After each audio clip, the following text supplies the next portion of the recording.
My name is Gerard Cressis. I'm your NDP candidate in Huron-Bruce.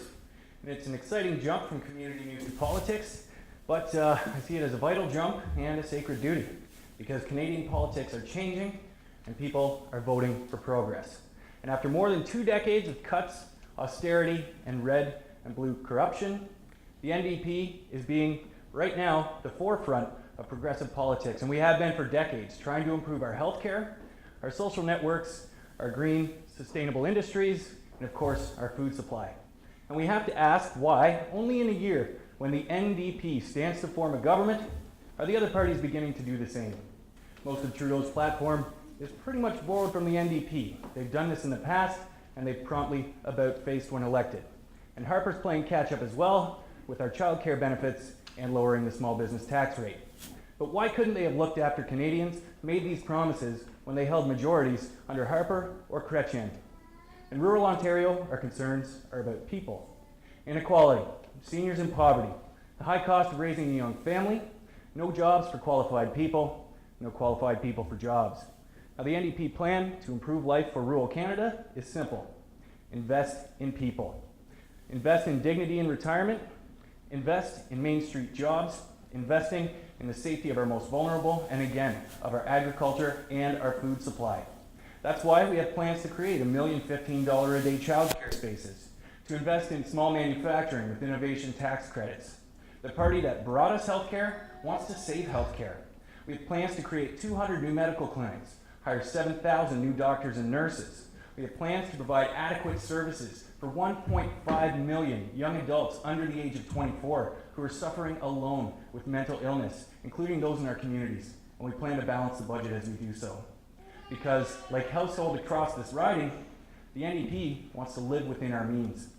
People say it can't be done or that it will be too expensive. They will say that tonight, I am completely sure. But the thing is, none of them tried. And that's what this election is about. Making an honest effort. Because rural society is taking a beating. Young people are heavily in debt. Seniors are kept on the edge of poverty. And the Canada I grew up in, it's not the Canada I live in now. Profit has taken the place of prosperity, and jobs are low-paying and scarce. Something happened along the way, but it happened gradually. And the backbenchers in power could have changed it, but none of them tried. None of them tried to stop our current government from stripping protection from our water, from shortchanging Canadian farmers, from selling out our manufacturing sector and continuing to sell out our manufacturing sector. They all could have tried, but none of them did. Conservative backbench has been coasting for 4 years now. 4 years of blind obedience and photo ops. Where's the ambition? Or where's the fire to do better? I will make an honest effort, and I will accept responsibility for my choices. Because in Huron-Bruce, in the here and now, the NDP has the best chance to defeat Harper's Conservatives.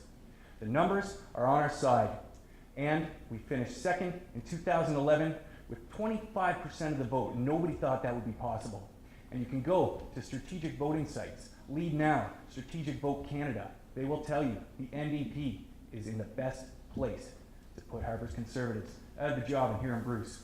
As I said, we are in a good position, and our leader, Tom Mulcair, he's a man of principle. He's adhered to the NDP's principles throughout this campaign. Principles of unity, equality, and peace, and of love, hope, and optimism. We've held our line through some difficult times on Bill C-51, on fighting for the rights of Indigenous peoples, and on taking care of our own humanitarian and environmental crises at home before we go starting wars abroad. The Harper government's been dismantling Canada for the past 4 years, devaluing our labourers, using farmers as bargaining chips, giving crumbs to seniors, and clawing back loaves. Now, people could have stopped it. The backbench could have stopped it. But none of them tried. So I'm asking you tonight to vote for me, someone who's witnessed the effects of government cuts and corporate bailouts on the rural workforce. Because quite frankly, I don't want to take another picture of work boots hanging on a chain link fence the next time a factory closes. Huron-Bruce needs a representative from Huron-Bruce, not a parachute candidate, not a fringe candidate, or one who will put his job prospects ahead of our drinking water, our democratic rights, and finding a meaningful solution to end violence against women. The NDP wants to shift the focus back to people, improve their health, improve their social networks, improve their opportunities to run successful businesses at home and on the farm. My name's Gerard Cressis. I'm your NDP candidate for Huron-Bruce. I'm out of time, but it's time we start thinking about the next generation of politics and the next generation of Canadians. And it's time we took the power back. Thank you. It should also be added that the vast majority of jobs are not in Huron-Bruce either. And, well, it's very true. And a lot of these things, I mean, I look at the newspapers too, and poverty and transportation issues are one of the huge factors in why people can't take these jobs.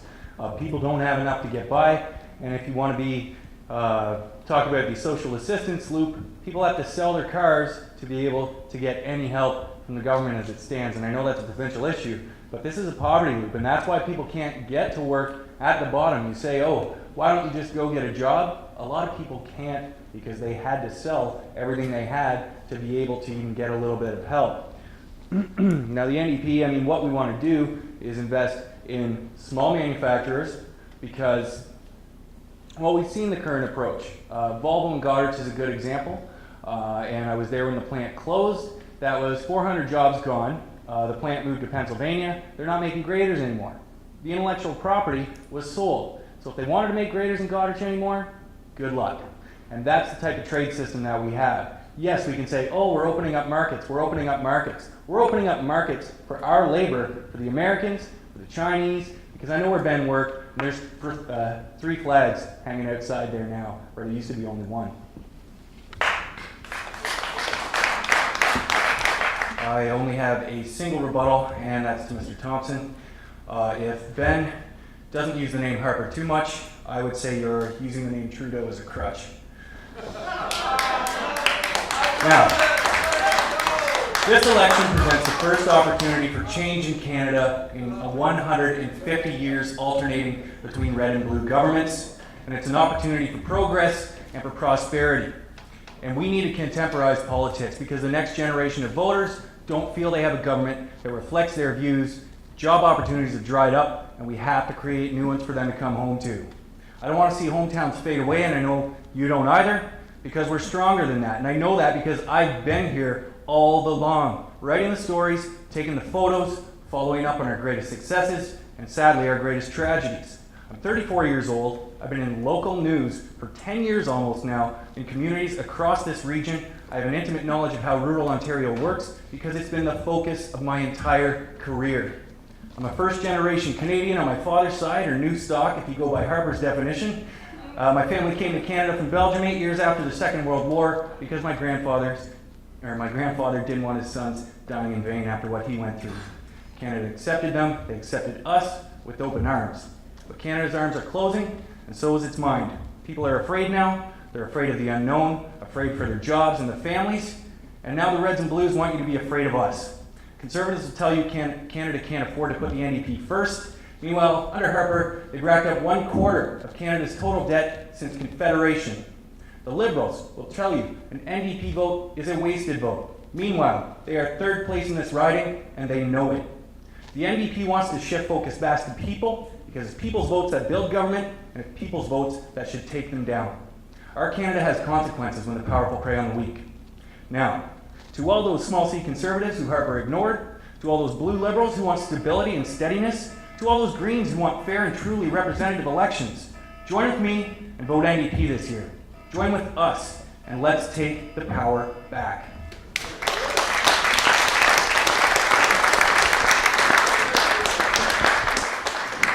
Ladies and gentlemen, that concludes our evening. I'd like to once again thank